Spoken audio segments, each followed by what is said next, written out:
आणि माझ्या आई वडिलांची भक्ती आणि सप्तशृंगी देवीचा आशीर्वाद मी आज तुमच्या समोर बोलतोय, ब्लॉगिंग करतोय. खरंच हेच माझ्यासाठी भरपूर झालंय.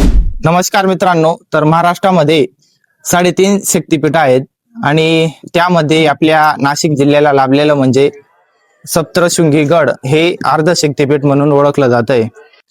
सप्तशृंगी देवी ही नवसाला पावणारी देवी आहे. कारण माझ्या जीवनातील मी अनुभव तुम्हाला सांगणार आहे. तर मग मित्रांनो, विषय असा आहे, मी आता तुमच्या समोर बोलतो, ब्लॉगिंग करतो आणि तुम्हाला भारी वाटतं आणि तुम्ही मला भरपूर अशा प्रकारे सपोर्ट करतायत, लाईक करतायत. पण मग विषय काय आहे माहितीये का, आता 1-2 दिवसापूर्वी माझ्याकडे एक आली आणि ते सांगत होते की दख म्हणे अव दाखलपणे यायला बोलता ये नाही, आता कितला टमोटम बोलस म्हणे. त्यांना माहित होतं लहानपणी मला बोलता येत नव्हतं, म्हणजे 1ली-2री पर्यंत मला बोलता येत नव्हतं, 1ली जास्तो.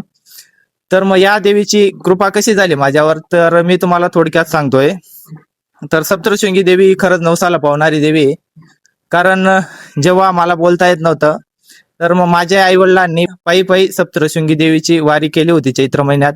आणि त्याचं फळ असं झालंय मित्रांनो, देवीला आई वडिलांनी साकडं घातलं होतं की हा जर बोलायला लागला तर आम्ही गडावरती पायी येऊ. आणि तर त्यांचा आणि देवीचा आशीर्वाद असा लाभला मित्रांनो मला, की जे मला बोलायला लागलो मी. आणि देवीची अत्यंत माझ्यावर कृपा आहे आणि त्या कृपेचं फळ म्हणजे माझ्याने नाही जरी काही झालं तर मला देवीने खूप दिलंय.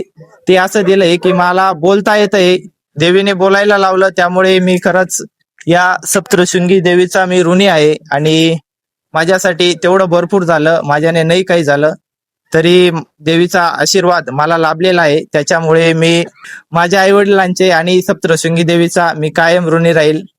खरंच सप्तशृंगी देवीला शुद्ध अंतकरणाने देवीला साकडं घाला. इथं पायी या चैत्र महिन्यात लाखोने भाविक येतात, तुम्ही पण या. आणि देवीला काहीतरी तो साकडा असेल तर देवी तुमचं साकडं नक्कीच पूर्ण करणार. धन्यवाद. जय माता दी.